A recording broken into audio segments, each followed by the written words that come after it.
पर्यटन नगरी मसूरी के हुसैनगंज क्षेत्र में गुलदार दिखने से क्षेत्र में दहशत पैदा हो गई है। साथ ही वन विभाग की ओर से क्षेत्र में गश्त तेज कर दी गई है। विगतरात्रि क्षेत्र में गुलदार के शावक देखे गए हैं। माना जा रहा है कि मादा गुलदार भी आसपास ही मौजूद है। ऐसे में क्षेत्र में वन विभाग की टीम रात्रि में भी गश्त कर रही है।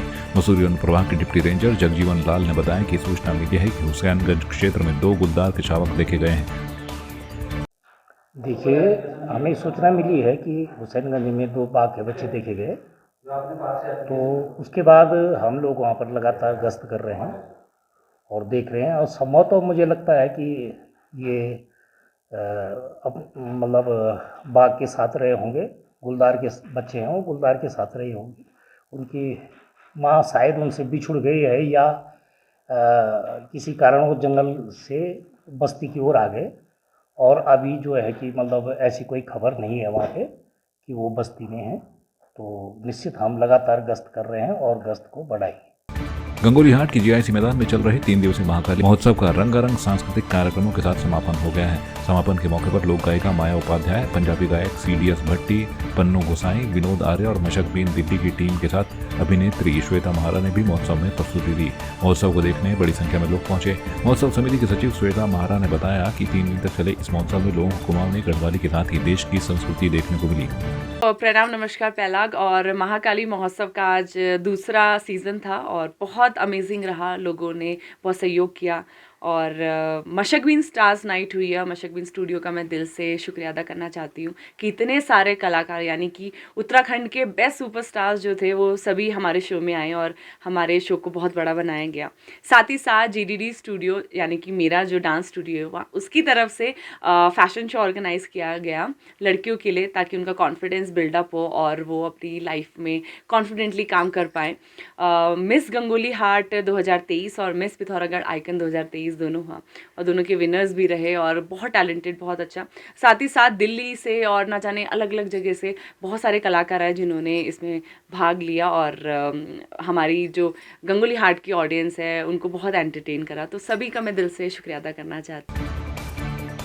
बरसात का मौसम बीते खासे दिन गुजर गए, लेकिन इसके बावजूद काशीपुर में बरसाती सीजन के चलते जगह जगह से जीर्ण शीर्ण हुई सड़कों को दुरुस्त करने का समय ना तो काशीपुर नगर निगम के पास है और न लोक निर्माण विभाग अपने अधीन आने वाली सड़कों की खस्ता हालत को सुधार पा रहा है।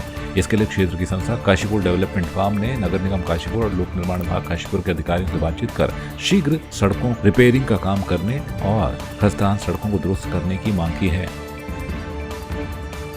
देखिए, आज ये केडीएफ से मिस्टर राजीव भाई और जैन साहब और ये मनोज कुमार जी आए थे। तो मैं उनके कुछ छोटे छोटे इशू थे जो हमारा दोहा सागर के भर नाला बन रहा है उसके संबंध में, कुछ उसके अप्रोच के लिए, और जो हमारी सिटी पेट्रोल पंप वाली जो सड़क बन रही है उस पर कुछ छोटे मोटे इशू पर चर्चा की गई और काफ़ी जो उनके जो चाहते थे उनमें जो हमारे संभव था हमने उनको बता दिया है कि वो हम अतिशीघ्र कर देंगे। और इस संबंध में हमारे जो सहायक अभियंता, अपर सहायक अभियंता महोदय, उनको निर्देशित कर दिया गया है और वो वहाँ पे साइट पे जा कर के उनसे मिलकर कैसे काम कराया जाना है, कैसे वो किया जाना है, तो वो उसको करा लेंगे। इसकी सहमति हमारी आपस में बनी। उत्तरकाशी जिले के सिलक्यारा टनल में फंसे 41 मजदूरों को 1 सप्ताह से ज्यादा का समय हो चुका है। ऐसे में उनकी सकुशल निकासी के लिए देहरादून स्थित पंचायती मंदिर में कांग्रेस प्रदेश अध्यक्ष करण महारा सहित तमाम कांग्रेस कार्यकर्ताओं ने हवन यज्ञ कर पूजा अर्चना की। कांग्रेस प्रदेश अध्यक्ष करण महारा ने कहा कि हमारे जितने भी मजदूर भाई टनल के अंदर फंसे हुए हैं वो जल्द बाहर आए। हम भगवान से यही कामना करते हैं। टिहरी तो मैं कल टिहरी हूँ, परसों उत्तरकाशी हूँ। मैं रुद्रप्रयाग, चमोली और पौड़ी जनपद में था और लोगों का रुझान अच्छा है। लोग साथ हैं, लोग समझ रहे हैं कि सरकार बुरी तरीके से फेल है। आपदा में भी देख लिया सबने, बाढ़ में मंत्री 7-7 दिन बाद जा रहे हैं लोगों के सुध लेने और जो मुआवजा दिया जाना चाहिए वो नहीं मिल रहा है। उसी तरीके से करंट से 17 लोग मरे। बीजेपी के नेता लोग बाद में पहुंचते हैं, मतलब दूसरे दिन पहुंच रहे हैं। 17 लोग मर गए।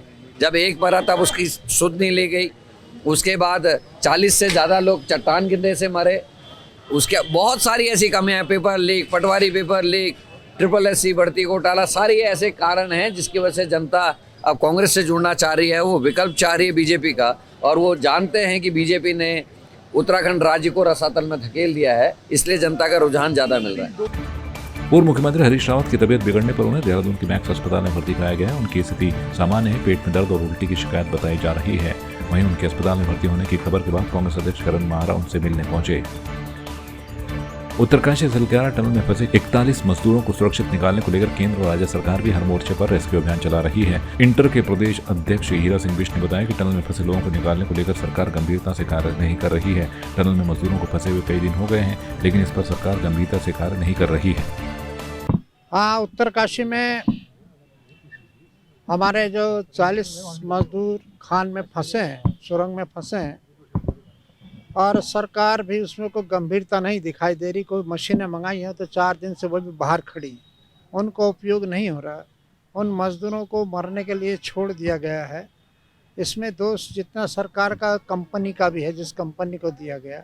उत्तराखंड के कच्चे पहाड़ हैं, जब सुरंग में मजदूर डाले तो उसकी सुरक्षा की व्यवस्था पहले करनी चाहिए थी कि अगर कच्चा पहाड़ गिर गया तो ये कैसे निकाले जाएंगे, किस रास्ते से निकलेंगे, तो वो कुछ नहीं दिया गया।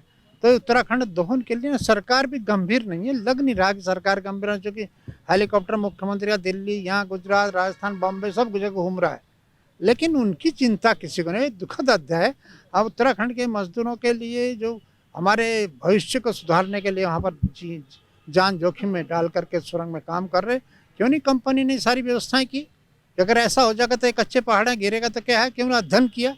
क्योंकि कंपनी ने और उन्होंने केवल ठेका दे दिया कि हमें इतने दे दो, तुम जाओ, और वो अटैच सीधे दिल्ली पहुंचा रहे मुख्यमंत्री जी, और कुछ नहीं हो रहा। ये और पूरा देश चिंतित है, लेकिन दुर्भाग्य कि हमारी सरकार, हमारी कंपनी चिंता नहीं कर रही उत्तराखंड की। इसलिए हमने उनके भगवान, उनकी जीवन को सुरक्षा, इंटक ने सोचा कि हम प्रार्थना कर सकते हैं। विरोध करने का भी समय नहीं है, क्योंकि उनको सहयोग चाहिए, सरकार को सहयोग करने को तैयार है। इसलिए हमने यहाँ पर उनके हिम्मत बढ़ाने के लिए, भगवान से दुआ प्रार्थना करने के लिए कि उनके जीवन को सुरक्षित रखे, उनके परिवार को ताकत दे, शक्ति दे कि वो इस चिंता से मुक्त रहें, उनके ऊपर किसी प्रकार का भार न पड़े। तो हम प्रार्थना कर सकते हैं, दुआ ही कर सकते हैं, लेकिन सरकार की निकम्मेपन की, सरकार की लापरवाही की, उस कंपनी की मिलीजुल से जो हमारे वर्कर्स की जान लेने पर उतारू हैं, इसकी तो हम भर्त्सना करेंगे और सीबीआई की जांच इसमें करेंगे कि ये पुनः इसकी घटना दोबारा न हो उत्तराखंड में। तो ये क्या व्यवस्था करी इन्होंने आज तक? चिंतित है। मैं तो कह रहा ना कि मशीनें मंगा रखी, बड़ी एक्सपर्टी, बड़ा एडवर्टाइज कर रहे हो। मशीन किस काम की? बाहर खड़ी, उनको चलाने वाले, उनको उपयोग करने वाले नहीं है।